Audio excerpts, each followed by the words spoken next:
to hear the words that your small child needs blood is not what you expect. Everybody's mental thought is that children are always healthy and they have what they need and they're gonna grow and prosper. Our adoption story was very quick, a lot quicker than we expected it to be. In 2014, we decided to move forward with adopting through DHS, and we started classes in February, took and got certified in July. So we finished all of our requirements in July. And then by the end of July, we were matched with Grayson, our older son. And what's really neat is when we got to meet Grayson, there was a little boy named Jose there who was stuck to Grayson like glue and crawled all over us, and we got to love on him. And the foster parents, which are really good friends now, they just kept joking, oh, we'll see you in 6 months when you get Jose. And so we were crazy, but we just kind of knew in our heart that he was ours. And a year and a half later, he finally got to come home to us. They are wild, for sure.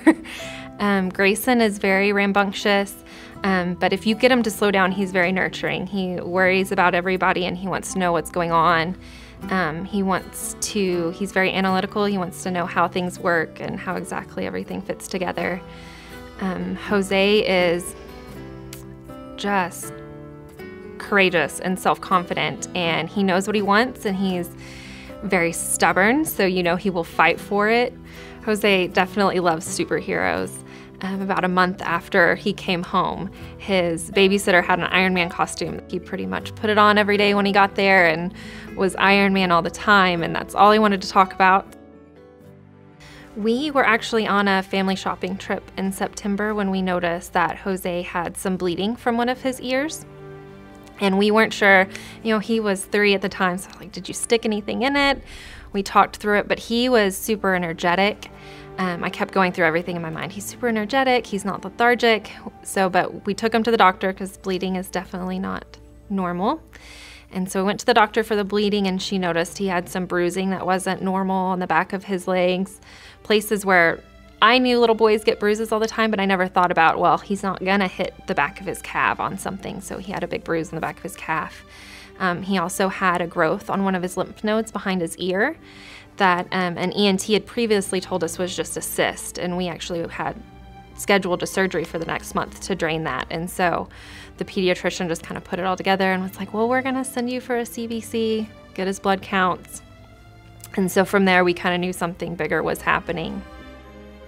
His diagnosis came about 3 days later from going to the pediatrician. She ordered a blood count that day, and then the next day we found out that it had clots in it, so they couldn't get a good count. So the next day we went for another one, and then later that day she called us and said that she had sent a referral to the oncology clinic in Oklahoma City, and we had an appointment for the next day. So at the oncology clinic, they drew blood and ran it through their lab again for the blood count. And I would say it wasn't probably about an hour later when we talked to the doctor, and the doctor showed that it said that he had blasts in his blood. So it showed that he had leukemia and that they would be admitting us to the hospital, and we would be there overnight. And I believe they told us at that time that he would need a bone marrow aspiration, and we would get that later to determine what type of leukemia it was and the treatment that goes from there. When we were admitted, they also told us that his red blood cell and his plasma was really low, so he would have to receive a transfusion for those to get his numbers up well enough to start chemo and other types of treatment. There's nothing you can do to prepare for what a doctor tells you your kid's got leukemia.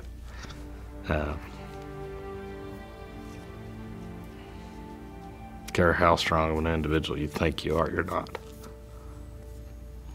As parents, you want to protect your children. As a dad, it's your job to protect the family.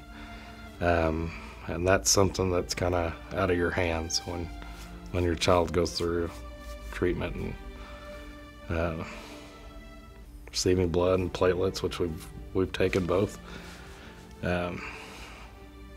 Helpless. It makes you feel utterly helpless.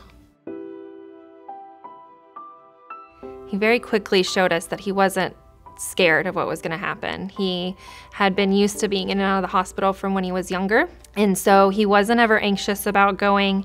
We were able to talk him through, when he got an IV, and he just, if something bothered him, he pretty much zoned it out, and he was in his own world. He was going to run down the hall to the toy he wants when he was done, and he was just going to push through and do what he wants. And if a doctor's there that he didn't like what he was saying, he was going to ignore them, and he was going to have fun and put gloves on his feet and hop around like a frog until he felt better. Because you have to tell yourself, even those days when you're ready to give up, that I'm a grown adult and I'm ready to give up, but yet I've got a 5 and a 6-year-old that have the strength to push through all of this. Most people don't realize the importance of donating. Usually donation spots have a really good turnout, but most people don't know what they're donating for or where that blood goes. The blood transfusions and platelets were very important. Looking back, at first we thought it was just a small part of his journey, but looking back, we couldn't have moved forward at all without the blood transfusions.